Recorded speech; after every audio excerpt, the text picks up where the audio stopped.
আমি ইতিমধ্যে আমাৰ প্ৰাণৰ শিল্পী প্ৰয়াত জুবিন গাৰ্গ ক্ষেত্ৰখন উন্মোচন কৰিবলৈ আগবাঢ়িছো। আমাৰ মাজত উপস্থিত আছে এই ক্ষেত্ৰখন উন্মোচন কৰিবলৈ আমি আমন্ত্ৰণ কৰা প্ৰয়াত জুবিন গাৰ্গ দেৱৰ ভাতৃপ্ৰতিম অৰুণ গাৰ্গ ডাঙৰীয়া। মই অৰুণ গাৰ্গ ডাঙৰীয়াৰ লগতে সকলোকে ইয়ালৈ আমন্ত্ৰণ কৰিছো। আমি ইয়াত বন্তি প্ৰজ্বলন কৰিম। তাৰ পাছত আমাৰ কাৰ্যসূচী আমি ধাৰাবাহিকভাৱে আগবঢ়াই লৈ যাবলৈ আমি চেষ্টা কৰিম।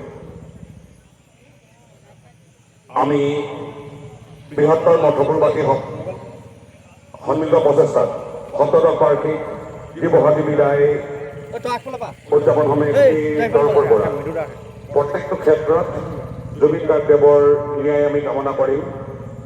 এই মুহূৰ্ততো আমি চৰকাৰী পক্ষক দাবী জনাম, সজোৰে দাবী জনাম যাতে জুবিন গাৰ্গে ন্যায় পায় আৰু তেখেতৰ যাতে এটা সুবিচাৰ হয়। আৰু ইতিমধ্যে আমি দেখিবলৈ পাইছোঁ অসমৰ প্ৰাণৰ শিল্পী জুবিন গাৰ্গ দেৱৰ প্ৰতিমূৰ্তি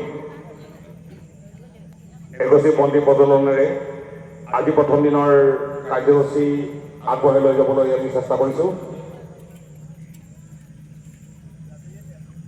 আমি পুনৰবাৰ বৃহত্তৰ মঠপুৰবাসীৰ সন্মিলিত প্ৰচেষ্টাত আমি যি সপ্তদশ বাৰ্ষিক বহাগী বিদায় উদযাপন কৰি আছোঁ তাৰ পৰা আমি সজোৰে দাবী জনাম, চৰকাৰক দাবী জনাম তেখেতে যাতে অতি সোনকালেই অনবি বিলম্বে যাতে তেখেতে ন্যায় পায়, আমি তাৰে আশা ৰাখিম।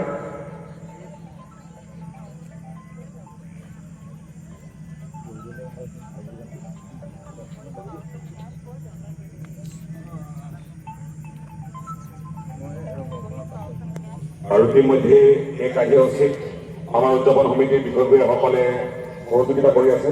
ইয়াৰ পাছতে আমি ক্ষেত্ৰখন উদ্বোধন কৰিবৰ কাৰণে অৰুণ গাৰ্গ ডাঙৰীয়াক আমন্ত্ৰণ জনাম। এই ক্ষেত্ৰখন আনুষ্ঠানিকভাৱে এতিয়া উদ্বোধন হ'ব।